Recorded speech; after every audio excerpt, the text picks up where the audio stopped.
Hello everyone and welcome back to another Collider video here from New York Comic Con in 2017. I am merely Mark Ellis. This is Box Office Oracle, Perry Nemiroff, and we're here to talk about Blade Runner. I think a lot of people didn't see this coming, and what they did see coming did not pan out according to the box office numbers. Yeah, I didn't see this coming at all. My prediction was around that 50 million, which is what it was projected to make early last week when all those super positive reviews came out. Most were saying between 45 and 50 million.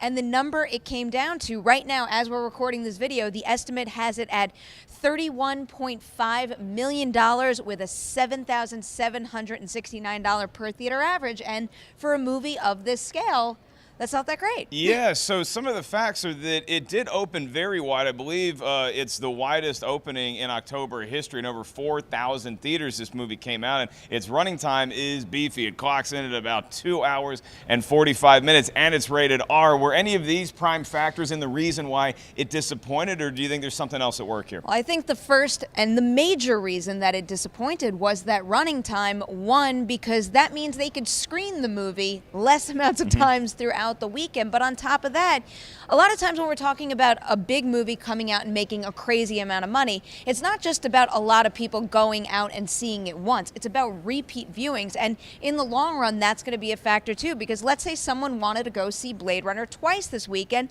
That's a 6-hour plus commitment, so it's going to make it a little difficult. So I think above all else, that running time might have been the thing to make some people shy away from going to see it once, and if not twice. Yeah, and to be honest, I know there's a lot of fans of Blade Runner, the 1982 version, and I would consider myself amongst one of them now after finally have seen the final cut version. But even that Blade Runner, I don't feel the need to want to rush back and revisit it. It's not a happy, optimistic movie. It's not a thrilling vision of what the future could be. It's horrific, it's dark, it's gritty, and maybe people just don't have the appetite for that in America right now. Yeah, that is another thing that some folks are pointing out is given recent events, there's a dampening on the mood right now, and some people might not want to go see a pretty violent movie, which is totally understandable. There's also a baseball playoff happening right now, so some suspect that that drove people away. So just with other things that are going on in the world Yankees, right now. Yankees, give somebody else a shot. Yeah, really. But that might have had an effect on the box office as well. And then the other thing is just the fact that Blade Runner is a movie that came out 35 years ago. Most people are reporting that this movie is skewing 25 plus, so younger moviegoers are not seeing it. I don't think they expected a lot of young moviegoers to see this, but what it turned out to be is well below those expectations in that demographic. Same thing when you consider men versus women. Apparently it is much higher for males, and male moviegoers also rated the movie higher than female moviegoers. That's right. I mean, I know that there's been a lot of positive reaction to the movie, just from somebody who's seen the trailers, who hasn't had a chance here at Comic-Con to sneak out and go check out a movie, partially because it's so damn long.